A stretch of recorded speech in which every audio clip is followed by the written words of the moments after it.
style questions, each focused on one of the following key MHC concepts. 1. Function, endogenous versus exogenous antigen presentation. 2. Antigen loading, Quest-TAP versus acidified endosomes invariant chain. 3. Associated proteins, B2 microglobulin versus invariant chain. Structural differences, long-short chain versus equal-length chains. Each has 5 choices with full rationale. Question 1, function. Which of the following best describes the primary role of MHC class I molecules? A. Present bacterial peptides to helper T cells. B. Present extracellular antigens to CD8 plus cytotoxic T cells. C. Present endogenous viral peptides to CD8 plus cytotoxic T cells. D. Present exogenous antigens to B cells. E. Activate NK cells via antigen presentation. Answer C. Present endogenous viral peptides to CD8 plus cytotoxic T cells.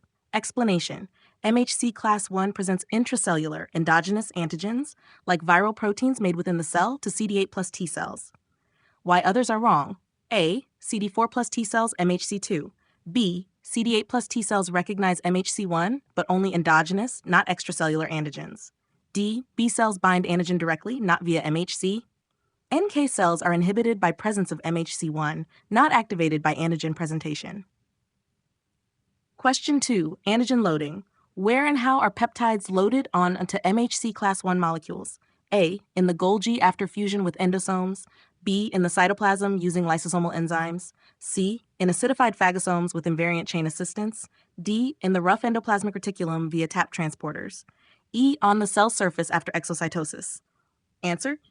In the rough endoplasmic reticulum via TAP transporters. Explanation. MHC ein antigen loading occurs in the rear using TAP, transporter associated with antigen processing, to bring in peptides from the cytosol.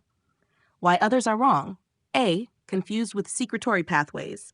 B. Lysosomal enzymes used for MHC2, not I. C. Correct for MHC class II, not I. E. Antigen is loaded before transport to surface. Question 3. Associated proteins. Which protein is essential for MHC class II antigen loading? A. Calmodulin. B. Beta-2 microglobulin. C. TAP1. D. Invariant chain. E. Perforin. Answer. D. Invariant chain. Explanation.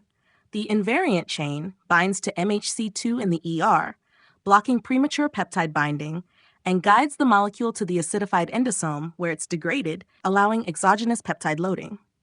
Why others are wrong. A. Calcium binding protein unrelated to MHC. B. Binds MHC-I, not class II.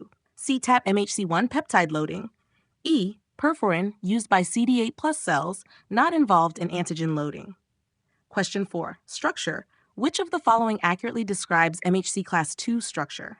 A. 1 long A chain and 1 B2 microglobulin. B. 3 alpha subunits and 1 beta subunit. C. 2 chains of equal length, A and beta D, 1 light and 1 heavy chain. E. A heterotrimer with CD3 accessory molecule. Answer C. 2 chains of equal length, A and B. Explanation.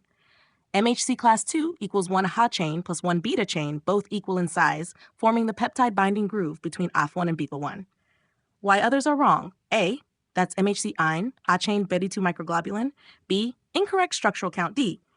Light-heavy is an antibody structure, not MHC. ECD3 is part of the TCR complex, not MHC. Want a summary chart of MHCI versus 2